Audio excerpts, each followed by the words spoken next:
Hey, good evening again. This is Bob from Trade Genius. It's the 4th of May, and as I promised, I want to talk a little bit about China because I just think they're trapped, and I think they're screwed. And they just want to just show you the chart here. I'll start with the answer, and then I'll work back with my detail. So if you look here on a monthly chart, is that you see that China is starting to roll over. This is a bear flag, and you're talking 40 to 27. It's at 32, it's breaking down. 13 points from here. I think it goes to 20. I think we have a 30% move down in Chinese stocks. And the reason I say that, besides it just being technically a sound principle, is that we have some precedents here, what happened in 2011. And let me tell you why we have the precedents. Is There's just one word. You ever watch Trading Places? They had the word, you know, orange juice. Well, for China, it's pork, and they are in big trouble. Pork prices are flying, and what's happening here is that they keep devaluating their yuan to be competitive in the export marketplace. Well, there's no free lunch. I mean, contrary to what everybody tells you. Our Federal Reserve is the same way. We're gonna have our own comeuppances here pretty soon. But you know, the people here, they can't afford food as it is, and you have 8% moves in the price of their main food product. Is going to cause them some social unrest, and people are agitating for more money.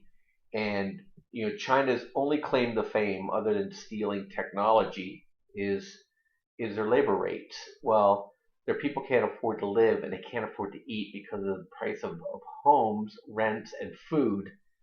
Sounds familiar to us too, but for them it's worse because they even have a less of a cushion, and they're in big trouble. And if you notice here, the social unrest is picking up, and the Chinese are really worried now, and they're starting to try to figure out how they're going to subsidize this pork price.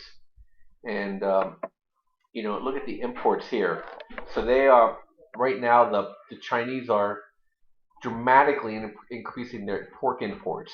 Now, the bad news for us is we're going to feel this because the Chinese own Smithfield Foods. Well, guess what? If their people are going to starve, they're going to go ahead and try to drive pork prices higher in the U.S. to export to them, they're going to do so.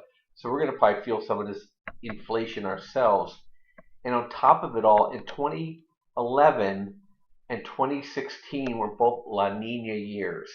And so it's going to put pressure on the grain prices, which are going to put pressure on the meat prices, which are going to put pressure on the communist government. And at the same time, the trade balances and the trade weighted averages are just collapsing. And we just had a big move down in our trade deficit. And this happened again in 2008 when they started. The first thing that happens is that your trade starts to collapse because people can't afford to buy stuff.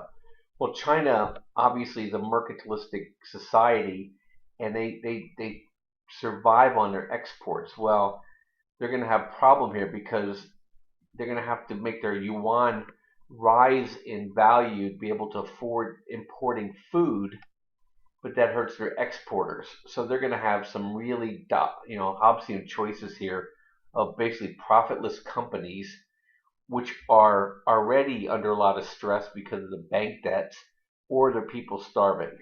And when you have a command and control economy, is that the people that are in charge are not put in charge because of their brains and their abilities. They're put in charge for their ability to be politically connected, and that's not going to help them. And so I think they're going to make some really bad choices. And for us, my angle is, how do I profit from this? So going back to FXI here, let's zoom in a little bit. The monthly says to sell. The weekly says to sell.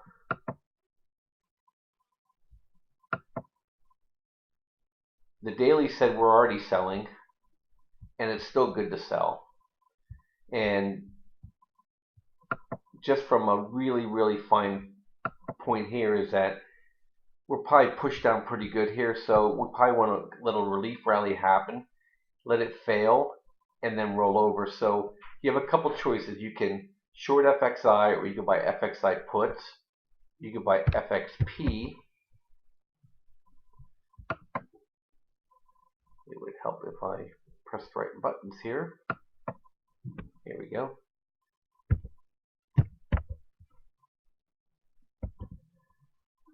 Okay, which is an ultra short, and you can see, look at this thing's flying. So if you're looking at 30% move here, you're looking at 60% move here. 6 times 4, 25 points higher from here. You're looking at $70 on FXP. Okay, I would let this come down, and as soon as we get a buy, look at the intensity on this. It's just beautiful. So next time this momentum rolls down and ready to come back up, I'm in FXP. And so I just encourage you to keep an eye on this, and I'll follow this. So, if you want more information on what's going on in China, you have two choices. You get the free option is that subscribe to the videos, and I'll put some things out.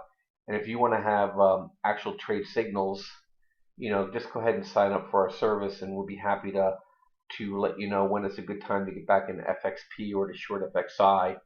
And for the amount you pay for the service, you're gonna make multiples in good trades, especially if you have the same worldview that I do, is that China's in trouble.